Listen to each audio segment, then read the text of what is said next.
Sir, what can you say about the statements of the former Mayor Carlito Zaplan that most of the achievements and the projects now are just an implementation sapagkat nauna na lang po, initiative daw po ni former Mayor Carlito Zaplan ang mga ito.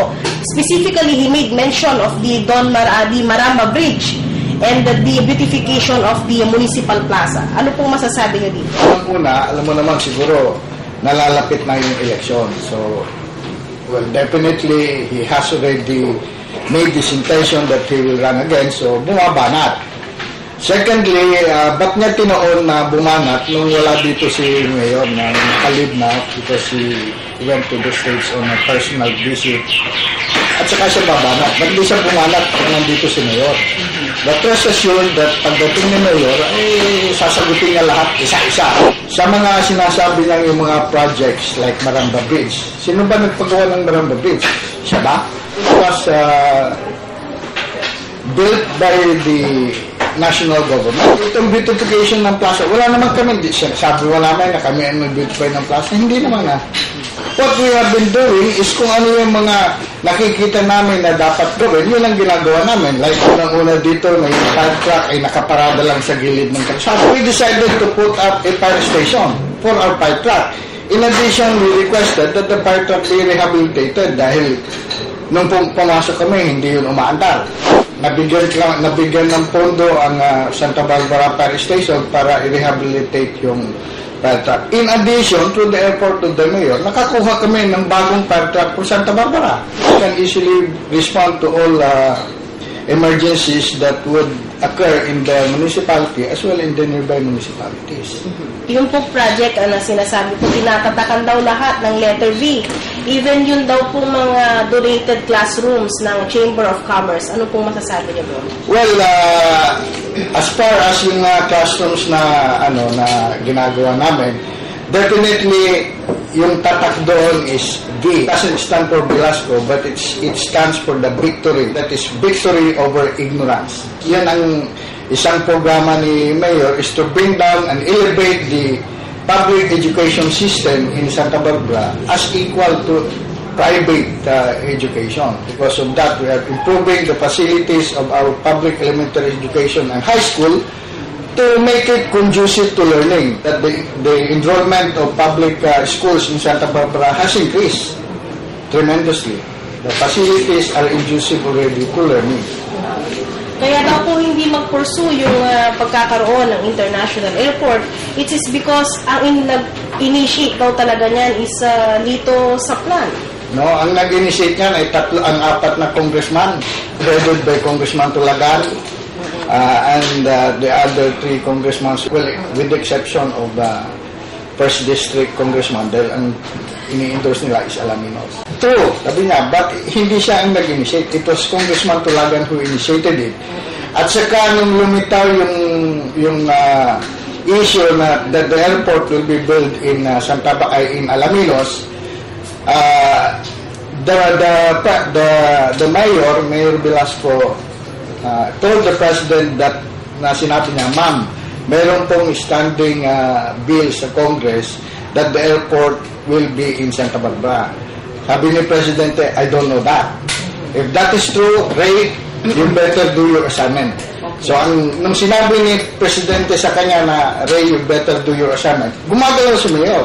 So, we talked to the DOTC, we talked to the ATO, and we asked the status of the airport. Sabi nila, you look for an investor who's interested to invest in that. No, that's what the Mayor has been doing. At saka, we were also very lucky that mayroon ng interesadong investor to put up to make the feasibility study initially, to make the feasibility study of the airport in Santa Barbara na walang bayan. Walang gagastusin ang municipal, walang gagastusin ang national. Is undertaking it for free. These are foreign groups. What countries, sir, can you mention? I think they're American groups. Do you know any incident, because the former mayor is claiming that there are incidents na personal daw po yung mga sinasabi niya. He made mention in the forum that sinabi daw ni Mayor Velasco na pag nakita daw yung mga equipments niya, pasusunog daw. Do you know any incidents like that? I don't think there was an incident like that. Pero ang sinasabi niya siguro personal is siguro naman, alam nyo, when it is not a hidden agenda that the former mayor has a business in construction. At he quarried many portions in Santa Barbara. Ibig sabihin, kinuha niya mga lupa ng Santa Barbara at binenta sa iba o sa mga construction niya. Which, if you look at the DNR, bawal mag-quarry sa Santa Barbara. Kaya nung nakita namin ng mga yun, pinapahinto ni Mayor, hinahanapan namin ng permit to quarry. Kung wala silang maipakita, then hindi namin sila inaalawan. In fact, yung mga ginawa nilang kunari nila doon, matik-matik, hindi namin masabunan dahil masyadong malalim. At hindi namin alam kung saan kami kukuha ng lupa.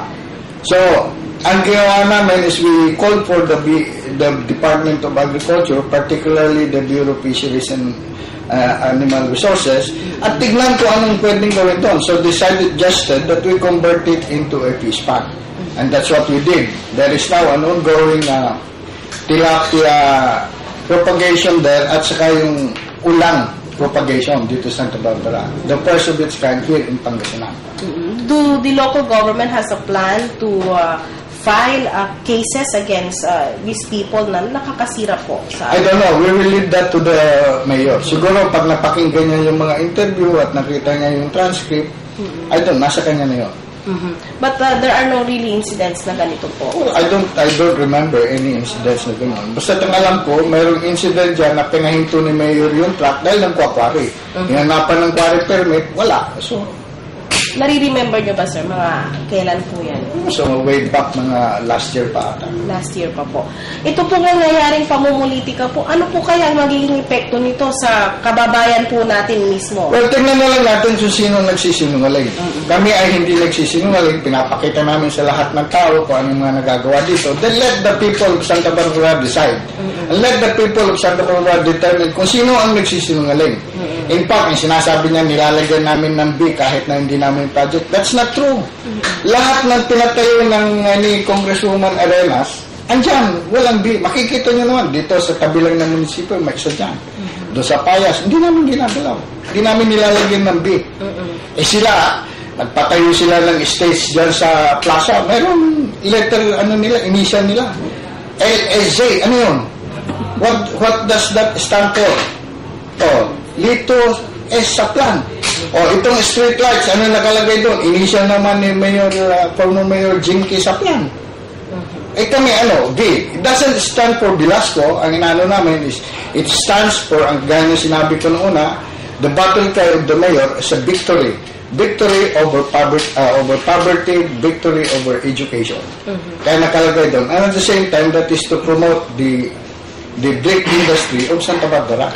Para i-showcase naman nila na lahat ng eskwelahan dito, we have bricks as one of the component in the construction. Yes. Do you know any incident po na naalala po ninyo na meron pong mga parang personal encounter daw, mga maanghang na salita si na former mayor at saka si... Mayor? I don't know. I don't know. Ang sinasabi niya is, we intimidated daw, hinaharas namin siya during the campaign. How could we? Hindi naman kami nakaupo. Sila nakaupo noon. How can we make harassment? Hawak nila lahat ng barangay captain. Ba't kami nag-haras? Alam nyo naman siguro that the mayor cannot do that. He's a police officer. And a gentleman, hindi niya gagawin harassment yan. Basta ang pinakita niya is gusto ko ganito ang gagawin namin sa Santa Barbara. And he's doing it. Narinig na po ba ni Mayor ito? I don't think so, pero somebody may have reported it to him, pero alam mo naman hindi siguro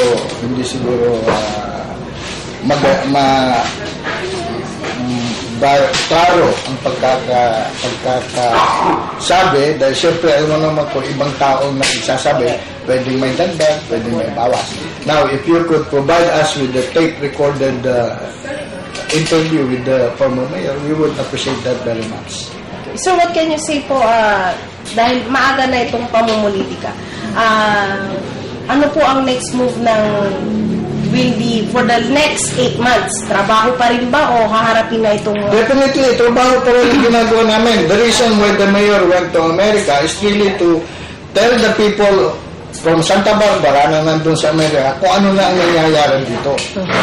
Ito na ang nagawa namin. He has the brochures with him. He has a video with him na ito na ang nagawa namin. Then we will convince them to come back and see for themselves kung ano na nangyayari and compare Santa Barbara now before. Maybe if they are willing, they could invest